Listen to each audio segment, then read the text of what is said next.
आदाब नाज़रीन, खुसूसी मुलाकात में आपका इस्तकबाल है।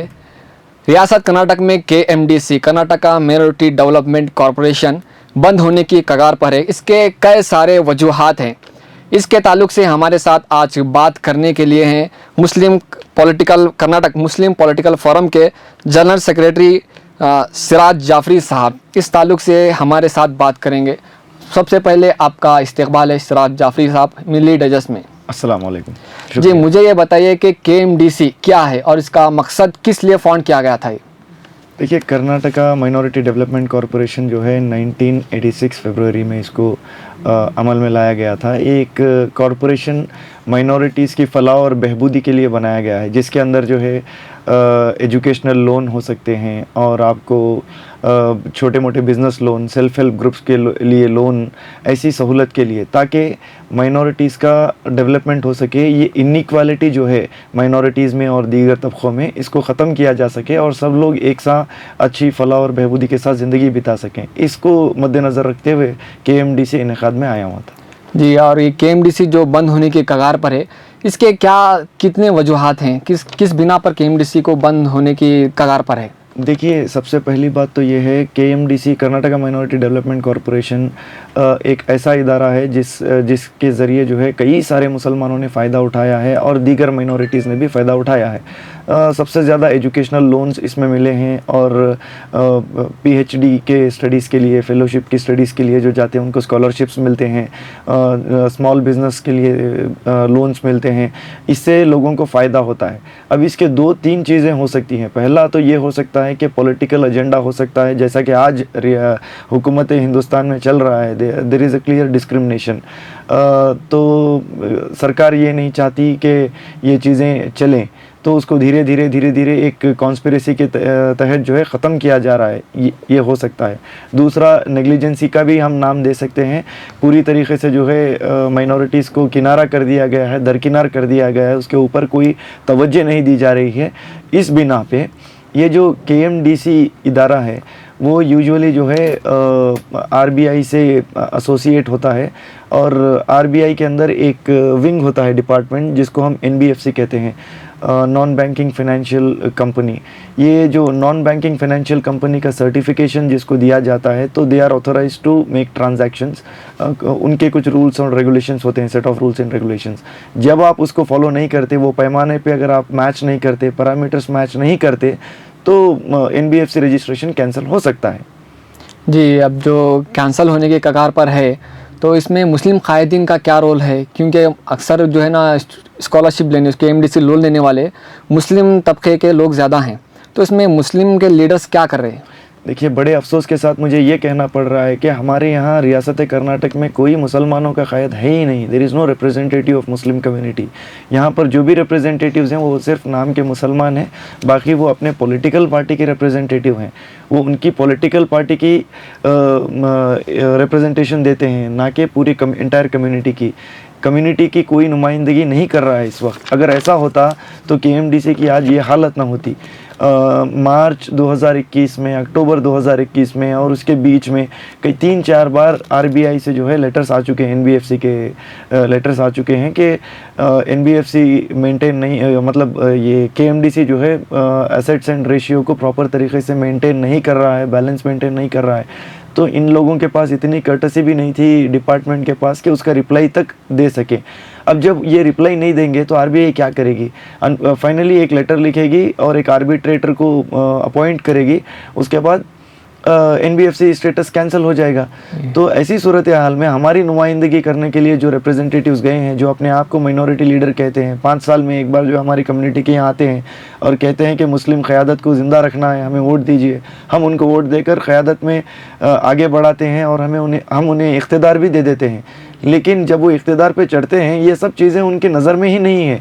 तो अगर उनको पता होता तो शायद इसको अब तक रिस्पॉन्ड किया होता उन्होंने, लेकिन किसी माइनॉरिटी लीडर ने इसके बारे में क्या करना चाहिए मुस्लिम कायदीन को आपकी राय में? देखिए, अब 14 को सेशन चालू होने वाला है, बजट सेशन चालू होने वाला है। उससे पहले BCM बैकवर्ड कम्युनिटीज़ की जो एक टीम है वो उसके अंदर भी माइनॉरिटी लीडर्स हैं। Apart from that there are other MLAs जो माइनॉरिटी रिप्रेजेंट करते हैं। उन लोगों को अपना एक डेलीगेशन बनाकर सीएम से मिलना चाहिए, मिनिस्टर से मिलना चाहिए। उसके बाद जो है उनसे रिक्वेस्ट करनी चाहिए कि इस बार जो बजट है, बजट सेशन में केएमडीसी के मुद्दे के ऊपर डिस्कशन हो और उसको बचाने के लिए कॉन्क्रीट कदम इस पे उठाए जाएं। नहीं तो क्या होगा, ये केएमडीसी जिस वक्त बंद होगा तो आप यकीन न करेंगे 75% जो माइनॉरिटी इस वक्त आज एजुकेशन ले रहे हैं वो केएमडीसी की तरफ से ले रहे हैं। तो 75% ड्रॉप आउट्स होंगे और जो बच्चे अनपढ़ रहेंगे, अनएजुकेटेड रहेंगे या फिर स्कूल नहीं जा पाएंगे, इसके ज़िम्मेदार सिर्फ़ और सिर्फ हमारे कायद रहेंगे जो अपने आप को माइनॉरिटी लीडर्स कहते हैं। जी। अब ये जो केएमडीसी बंद हो रहा है इससे स्टूडेंट को अफेक्ट पड़ेगा और कितने कारोबार वालों को अफेक्ट पड़ेगा, गरीब लोगों को भी अफेक्ट पड़ेगा। ये मैं नहीं कह रहा, आप मीडिया रिपोर्ट्स उठाकर देख लीजिए या फिर सरकारी डॉक्यूमेंट्स उठाकर देख लीजिए। सच्चर कमेटी आने के बाद से भी आज तक हमारा कोई डेवलपमेंट नहीं हुआ है। हमारी हालत वैसे की वैसी ही है। लड़कियों के एजुकेशन के मामले में आज कुछ पढ़ाई लिखाई दिखाई दे रही है, लेकिन अभी भी हम वो रेशियो तक नहीं पहुँचे हैं। तो एजुकेशनल लेवल को ऊपर करने के लिए केएमडीसी बहुत ज़रूरी है। और स्मॉल वेंडर्स जो स्मॉल बिजनेस करते हैं, जो लोन के लिए अप्लाई करते हैं, उन लोगों को, छोटे मोटे बिजनेसमैन वालों को जो है बैंकिंग सेक्टर्स में लोन लेने के लिए काफ़ी मुश्किलों का सामना करना पड़ता है, क्योंकि सिक्योरिटी उनके पास नहीं होती है, लोग उनके लिए सिक्योरिटी देने के लिए तैयार नहीं होते। तो केएमडीसी एक इदारा है जो उनके लिए बहुत ज़्यादा मददगार साबित हो सकता है। अगर ये बंद हुआ तो कई सारे छोटे मोटे बिजनेसेस भी बंद होंगे, एजुकेशनल लोन्स बंद होंगे, लड़कियों को जो स्मॉल हेल्प ग्रुप के नाम पे लोन दिए जाते हैं, वुमेन एम्पावरमेंट जो हो रहा था वो भी कम हो जाएगा। इस तरीके से पूरे तबके को बहुत बड़ा झटका लगेगा, बहुत ज़्यादा तबका जो है और पीछे की तरफ ढकेला जाएगा। आपको क्या लगता है केएमडीसी बंद होने के कगार पर है? और इसके अलावा दूसरे मुसलमानों के लिए फलाह व बहबूद के लिए स्कीम लाए गए थे वो भी बंद हो गए हैं या बंद होने के कगार पर हैं, ऐसा क्यों हो रहा है मुसलमानों के लिए खासकर?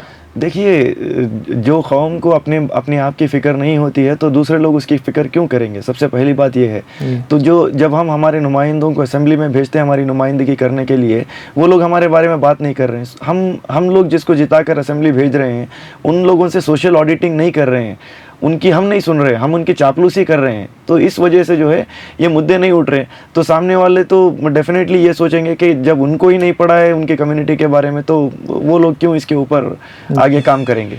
जी, आखिर में ये सवाल है कि आपका ताल्लुक़ मुस्लिम पॉलिटिकल फोरम से है, आप उसके जनरल सेक्रेटरी हैं जी। तो एक सवाल भी पैदा होता है कि एक ऑर्गेनाइजेशन क्यों बनाई गई, क्योंकि ऑलरेडी बहुत सारे मुसलमानों के लिए काम करने वाला ऑर्गेनाइजेशन है जी। ये मुस्लिम पॉलिटिकल फोरम बनाने का आपका मकसद था और क्यों बनाया आप? देखिए, मुस्लिम ऑर्गेनाइजेशंस बहुत सारी हैं लेकिन पॉलिटिकल ऑर्गेनाइजेशंस नहीं हैं। तो मुस्लिम पॉलिटिकल फोरम ये चाहती है कि मुसलमानों की नुमाइंदगी करने के लिए नए नए लीडर्स पैदा करें और असेंबली में भेजें, उनकी नुमाइंदगी करें। अब हमारे यहाँ क्या है, सिर्फ सियासत चल रही है लेकिन नुमाइंदगी नहीं हो रही है कम्युनिटी की। तो हम चाहते हैं, हमें भीख नहीं चाहिए, हमें हमारा हक़ चाहिए। वो हक़ के लिए हम लोग हिस्सेदारी चाहते हैं, इसीलिए मुसलमानों की नुमाइंदगी करने के लिए हम लीडर्स को पैदा कर रहे हैं, उन लोगों के अंदर सियासी जज्बे को पैदा करने की कोशिश कर रहे हैं और इसके साथ साथ एक अवेयरनेस ड्राइव चला रहे हैं जिसके तहत जो है कॉन्स्टिट्यूशन को उनको समझाया जाएगा, अपने हुकूक के बारे में उनको समझाया जाएगा और जहाँ जहाँ पर नाइंसाफ़ी होती है वहाँ पर लड़ने के लिए कर्नाटका मुस्लिम पॉलिटिकल फोरम पूरी तरीके से तैयार है। और आखिरी में एक सवाल के आगे केएमडीसी का क्या होगा आगे फ्यूचर में, क्या वाकई में टोटली बंद होंगी या इसको और रिन्यूअल किया जाएगा? क्योंकि हम लोगों ने ऑलरेडी इसके बारे में आवाज़ उठाई है और कई सारे लीडर्स को हमने इसके बारे में लेटर्स भी लिखे हैं और हो सकता है ये फाइनेंशियल बजट से पहले भी जो है हम लीडर्स से मिलकर इसके बारे में मुतालबा करेंगे। तो इस बार असेंबली में इसके बारे में बातचीत होगी। इतनी जल्दी बंद तो नहीं होगा, it can be still saved, उसको बचाया जा सकता है। अगर सीएम से बात की जाए और बीसीएम लेजिस्लेटिव कमेटी से बात की जाए तो definitely it can be saved और हम इसको बचाने के लिए पूरी कोशिश करेंगे इंशाल्लाह।